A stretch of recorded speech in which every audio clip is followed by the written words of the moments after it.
Hey guys, Tom LoBianco here. Welcome to the show.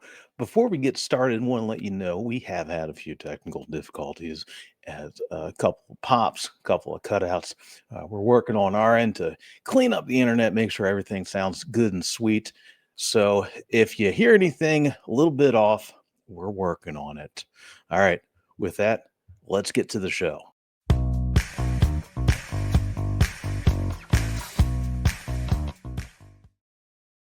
Today, make sure to drop in your comments, thoughts, notes, what have you, and we'll get that coming in for Ian. Will gather those up, and we'll get to those. Today, we're doing top 7 stories you're already paying attention to. The most important 7 stories that we are seeing right here. I call it the bullshit countdown because, frankly, so much of this is just absolutely complete and utter bullshit. And that's my job as a reporter to understand that, and it's why I'm doing this here to help you. So, number 1, let's go to the government shutdown, where things stand right now on this. Best I can tell you is it's a bunch of grown adults who appear to be our leaders in this country, bickering, shit posting memes, and snapping at each other. Now, there will be a vote in the Senate today to potentially pass what they call a clean budget bill, quote unquote stopgap budget bill. We're going to hear about that. We'll see about that a little bit later from Julie Grace Brusky. She'll be writing about that after it happens. We'll be taking a look at is there any movement there by Democrats? Do they actually bend on this? Do they reopen the government? More on that later today. But for now, we have the President of the United States making artificial intelligence memes of Blue Oyster Cult, Don't Fear the Reaper. Strangely enough, uh, this is not, um, remove this from the stage. Hang tight, guys. Yeah. Um, this is not what a normal White House would do.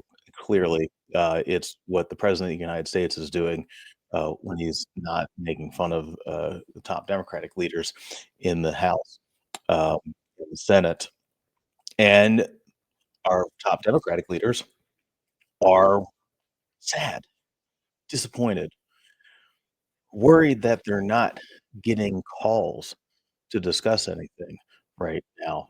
Now, if you're a Democrat and if you're a member of the Democratic base, I can hear your I can hear your frustration, even though I don't have my earpods in right now. I can hear you screaming through the laptop, screaming through the YouTube, okay, because it seems to not recognize the moment that we're in. Let's hear from a speaker, speaker. Well, no, there's a Freudian slip. Potential future House Speaker Hakeem Jeffries, assuming that things go as they look in the 2026 midterms. He is, as of now, just by a few votes shy of the House. He is the House Minority Leader, top Democrat. Schumer and myself haven't gotten a single phone call as it relates to a follow-up conversation. We're ready to have that conversation, but we need credible partners on the other side of the aisle.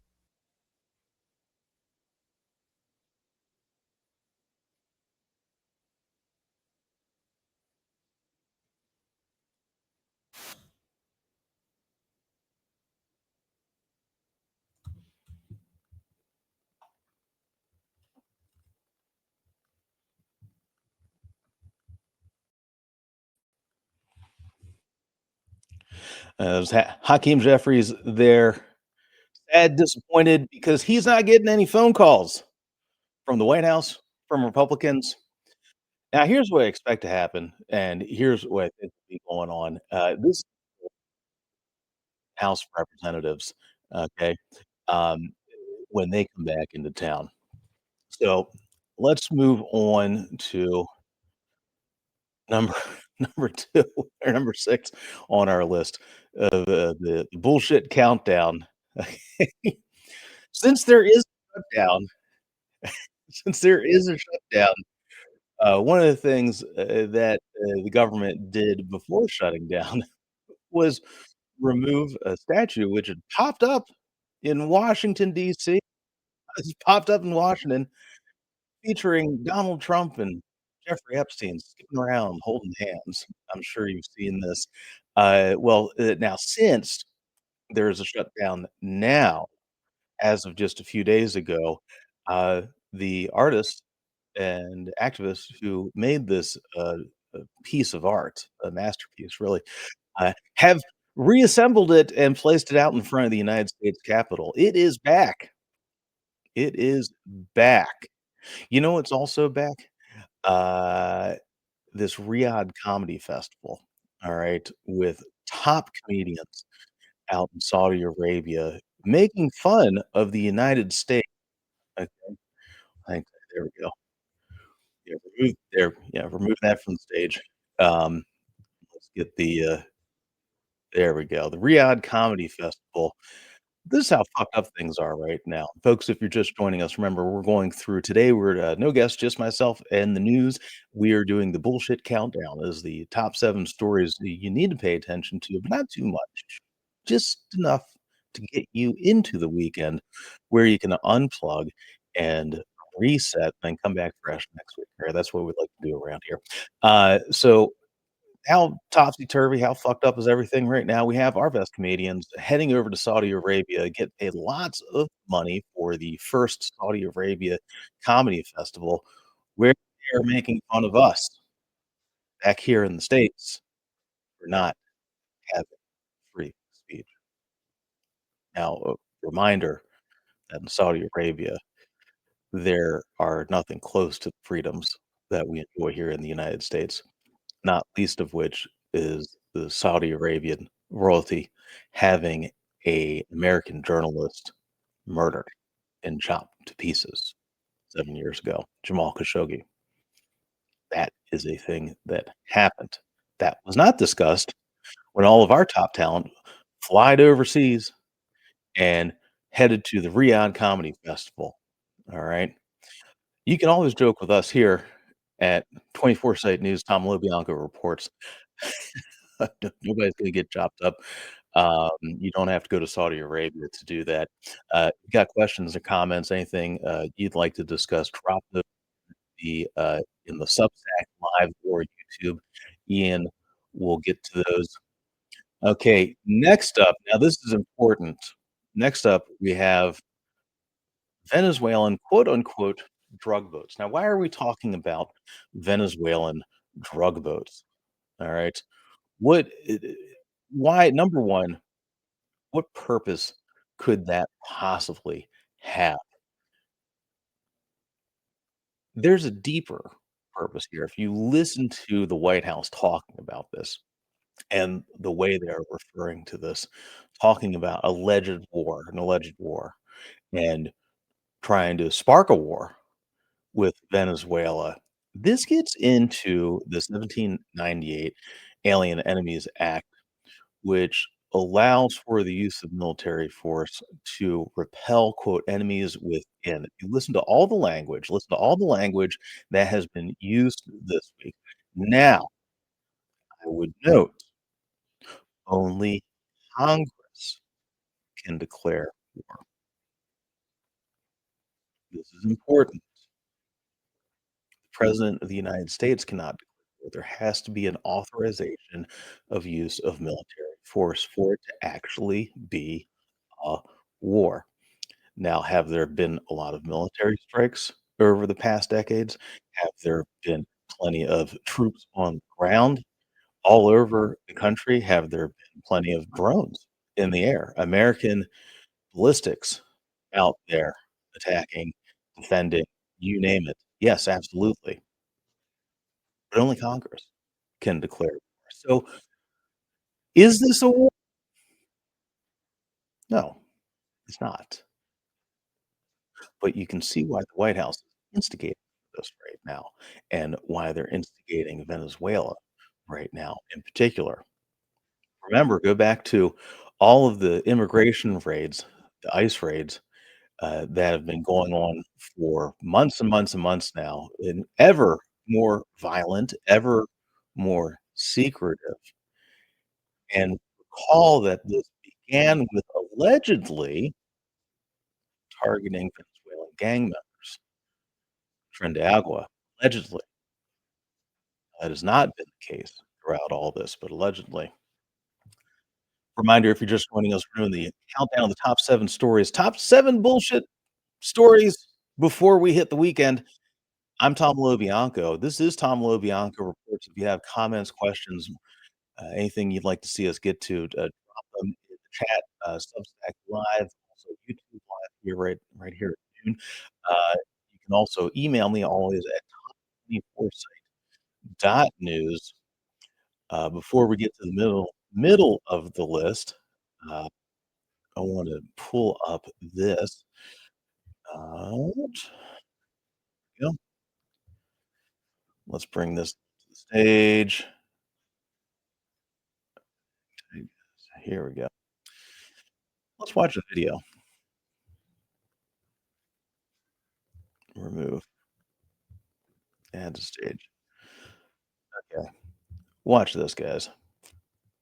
Says they took everyone and then asked questions later.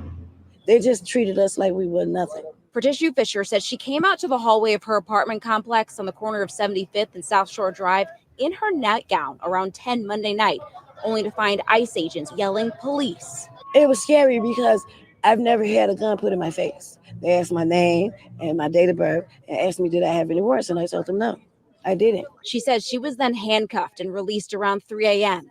Fisher says she was told if anyone had any kind of warrant out for them, even if it was unrelated to immigration, they would not be released. Citizen video shows the chaotic scene overnight. Neighbors tell us there were dozens of ICE agents. Neighbors like Ebony Watson says they ducked for cover as they heard several flashbangs go off. They was terrified. The kids was crying. People was screaming. They looked very distraught. I was out there crying when I seen the little girl come around the corner. Because they was bringing the kids out too. Had them zip tied to each other. That's all I kept asking. Where's the morality? Where's the human? One of them literally laughed. He was standing right here. He said, them kids. Watson says budget trucks and military-style vans were used to separate parents from their children. Other neighbors say they saw agents destroying property to get in the building. And they had a big 15-inch chainsaw with a round blade on it, cutting this fence down. We're under siege. We're being invaded by our own military. The FBI did confirm this morning that they did help the U.S. Border Patrol carry out a targeted immigration enforcement operation in this area, and they say they have been supporting these efforts at the direction of the U.S. Attorney General.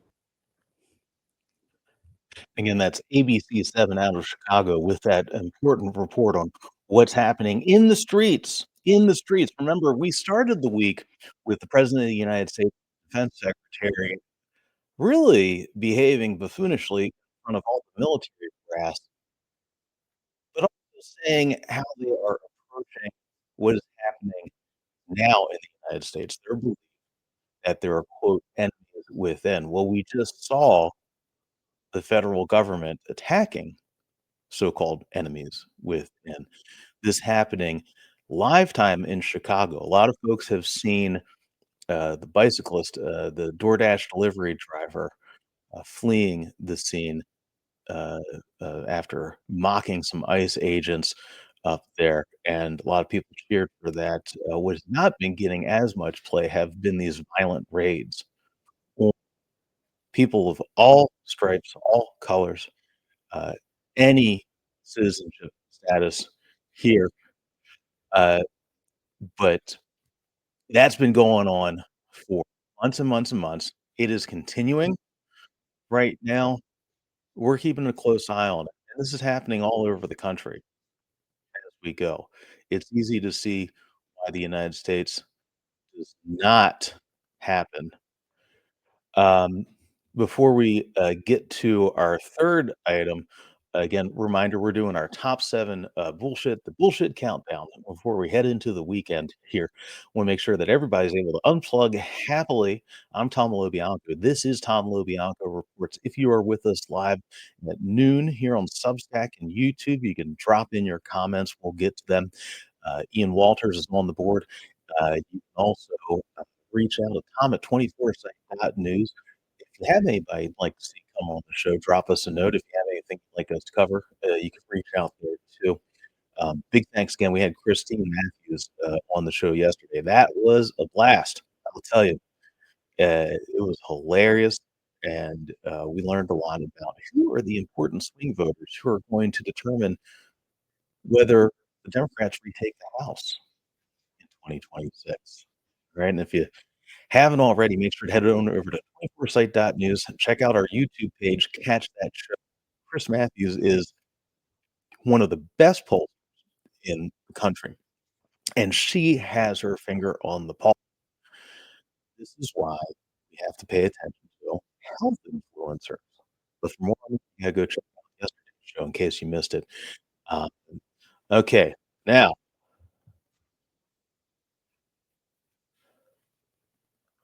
we have a report of voting fraud. Report of voting fraud. That we go to Slate News.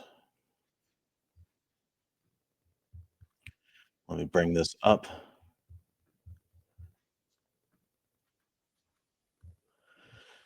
Slate News. MAGA's top voter fraud watchdog votes in a swing state. He doesn't live there. Byline Jacqueline Sweet and Marissa Cavas. You might recall Cavas was doing some incredible reporting at the beginning of this second term and continues to do very excellent reporting. She was doing a lot of great scoops on Doge at the top of this administration, and here she is doing some incredible muckraking again. Jack Posobiec votes in one state and lives in another. Somebody call up 4chan and the QAnon army. We've got a live one. Oh no, are you kidding me? I gotta go to. All right, let me tell you guys. Here's the long and short of this one. Let's see if we can get it. Yes, I'm happy with paywall. The hell with it. Let's do it. Here we go. Thanks, Slate. Thanks, Archive.is. Jack Posobiec is very concerned about voter fraud. An influential MAGA voice and prominent conspiracy theorist, he's perhaps best known for amplifying the 2016 Pizzagate conspiracy, which culminated in a man firing a gun in a DC pizza restaurant. In the years since, Posobiec has loudly espoused a range of debunked conspiracy theories that include the GOP theory, once semi-fringe, now completely MAGA mainstream, that Democrats won elections via millions of fraudulent votes. I would note, as somebody who has been covering this since those false allegations first started being pushed relentlessly by the then President of the United States and again President of the United States, no evidence exists of that alleged millions of fraudulent votes. However, there is voter fraud in this country, as we see here. 40-year-old Posobiec has voted in Pennsylvania elections from 2004 to 2024, both in person and by mail, according to a copy of his voting record reviewed by Slate and the Handbasket.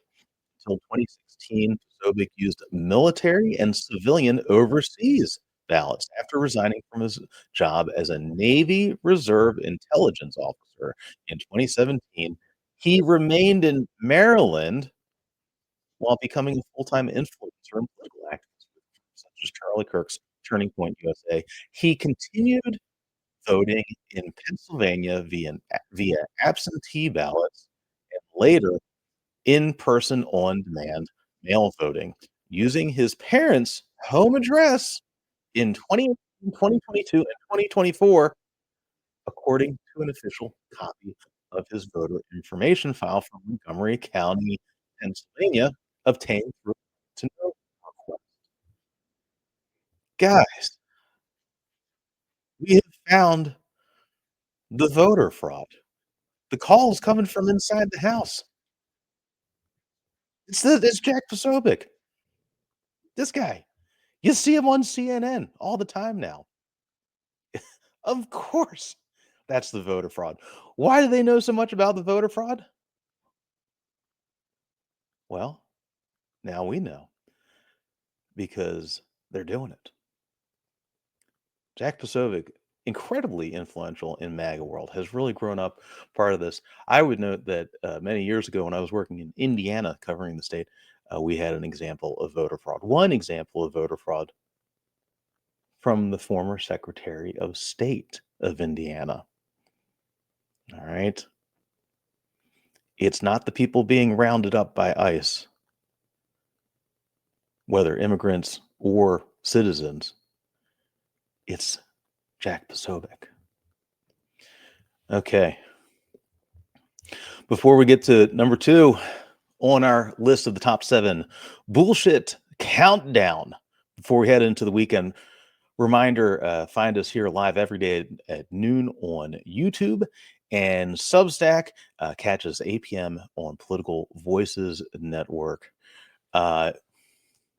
We are watching right now, and you can also make sure to get in touch, tom24site.news. If you have a question, comments, and you're with us live, you can drop them in the Substack live chat or YouTube live, and Ian will pick those up and shoot them on over. Before we get to number 2 on the list of top bullshit stories that we are covering right now, let's take a little look as I read up on. We are awaiting right now the sentencing of Sean Puff Daddy Diddy Combs on sex trafficking charges. Sentencing hearing today for Diddy before Lower Manhattan's Daniel Patrick Moynihan United States Courthouse just ended a short break right now with the defense beginning their presentation. Yet Judge Aaron Subramanian has already indicated where he thinks this could all end up. With the potential Donald Trump pardon still in the background, the Joe Biden appointed judge informed the courtroom Friday that he was pretty much in line with sentencing guidelines from the probation office that would see Combs behind bars for more than 6 years. It is important to emphasize, as the judge did on Friday, no final decision has been made. Okay, so guys, we are watching for what happens with Puff Daddy. No decision has been made yet as of 12:26 p.m. Eastern time. Okay, that will be changing very soon. If you're watching us on the replay of Political Voices Network at 8 p.m., well, we should all know by then. But as of now, nothing yet. Okay. The judge did Friday. No decision had been made. However, even as the U.S. Attorney's Office for Southern District of New York and the Mark Agnafilo and Tenny Garagos led defense have arguments to make before the bench, it now seems any final sentence will be in the 70 to 87 months range, which with a fine of around $200,000. I have no idea how many bottles of baby oil you can get for $200,000. I don't know.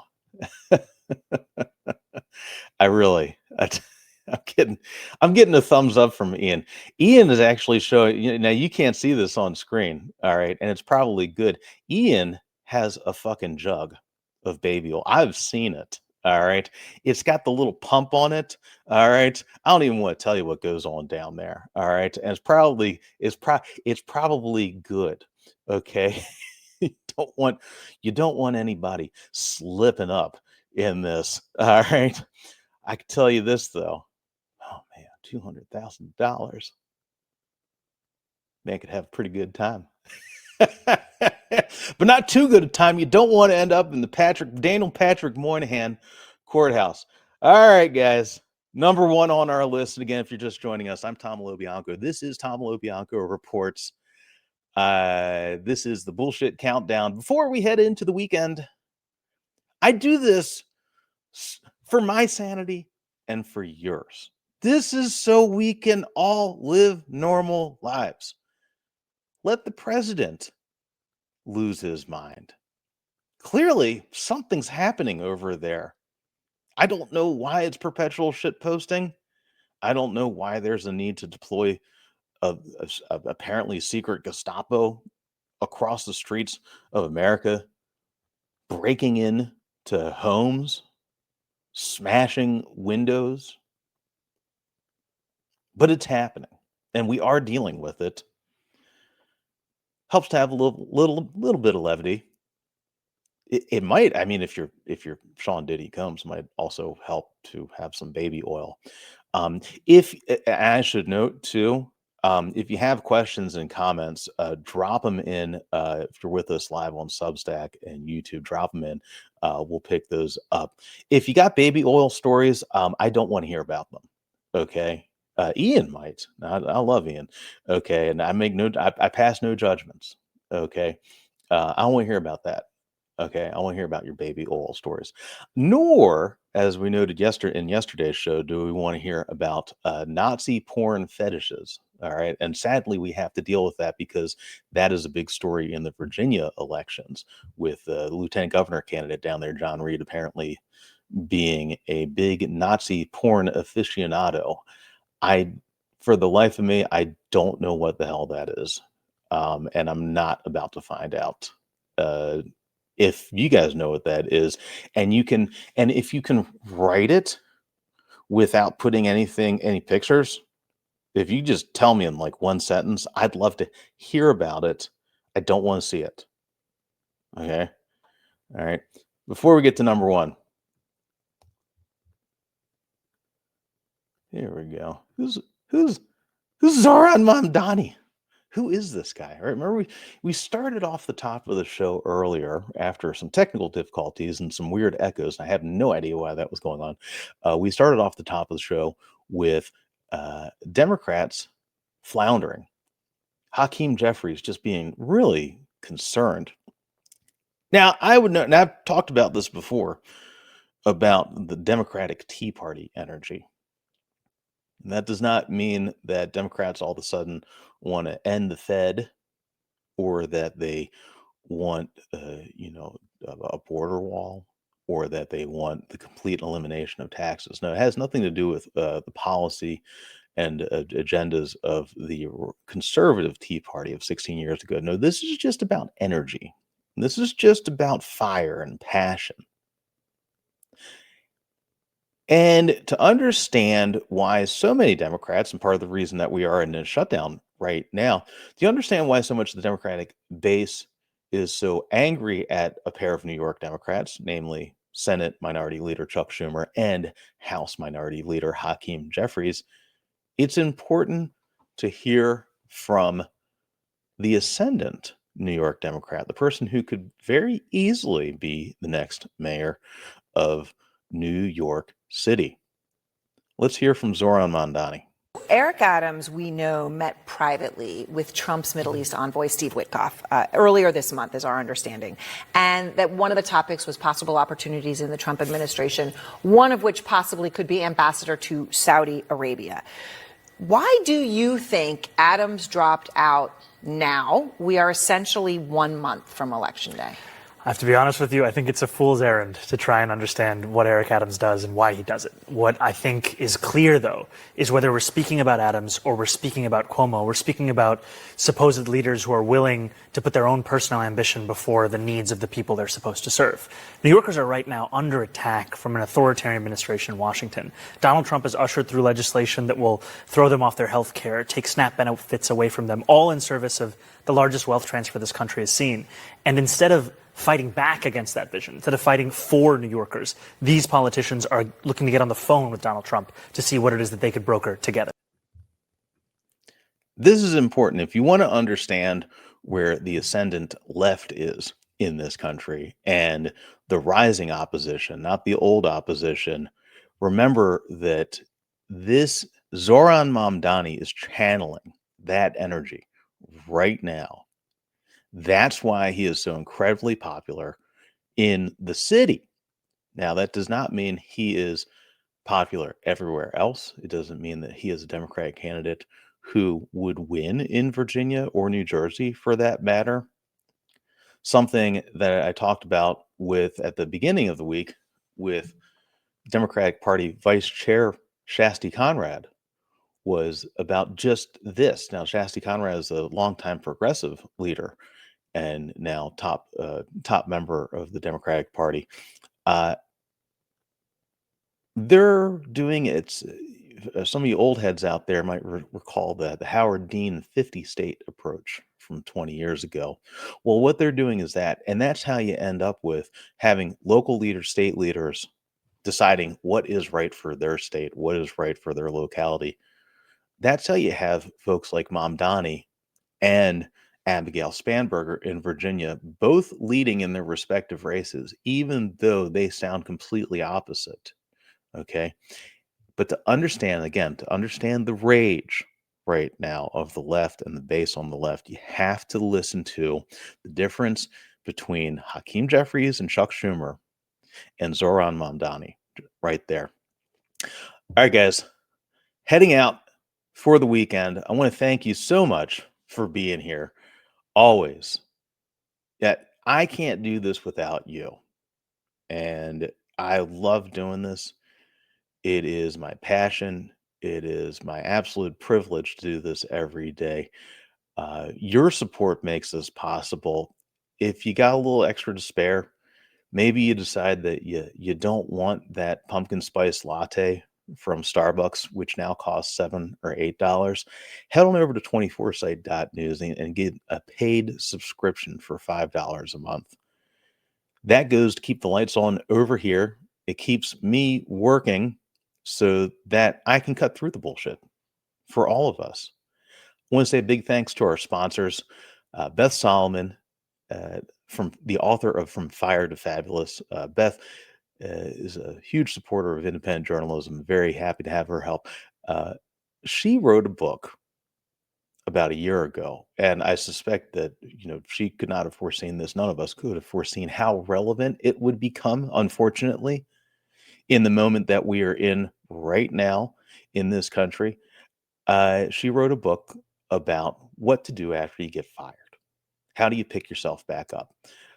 This is very relevant, especially here in the DMV, where I'm based out of, the district, Maryland, and Virginia, the Washington, D.C. suburbs. Super relevant because of all the federal firings that already happened by the Trump White House, the elimination of complete agencies illegally. Lots of illegal, unconstitutional firings, some of which have stood, others have been successfully fought, but you have to go on with your life, and you have to pick yourself back up. Beth Solomon wrote this book, From Fire to Fabulous. It's incredible. It's a very handy guide on what to do, whether you want to get back into a regular, more normal, traditional career track, or whether you want to be like me, go out on your own and start your own thing. Check out From Fire to Fabulous by Beth Solomon. All right. Also, want to say a big thanks to Manoj Paulson at projectmanagemymove.com. Manoj is an old friend, and he is also another entrepreneur, started up Project Manage My Move. Now, this is interesting. If you're a regular listener here, regular viewer, talk about this routinely. These are called distress sales. And in a distress sale, in the real estate market, in the home sale world, what that means is that there's been like a death or a divorce, something else, really tragic has happened, and you got to deal with that in your life, and you got to put the house up on the market. Sometimes fast. Sometimes they want you to put the house up fast. Well, if you go too fast, you're not going to get the full value of the house. All right, you got a lot going on. So this is where Manoj comes in. Manoj is the logistics guy. Manoj will coordinate with all the basic contractors to make sure that basic work, and maybe even a little bit extra work, that's dependent on you. All right, that's wherever your head is at on this. Get the place looking nice before you put it up on the market, and potentially get tens of thousands of dollars more than you would have gotten otherwise. Now, Manoj handles all that while you're dealing with everything going on in your life. Manoj will make sure all the contractors, he coordinates everything at Project Manage My Move to make sure that they show up and get the place looking good and you get the full amount that you deserve for your home. All right. Thanks again, guys. We'll be back next week. Got some great programming. We're going to be hearing from an ice cream person. What does an ice cream person have for us? Lots of other great stories. I hope you all take some time, put down your phones. I'm going to be, after I unplug here, I am putting down my phone. All right. This is a hard unplug. We all need to keep our energy up. All right. This is a marathon. All right. Thanks, guys. I'll see you on Monday.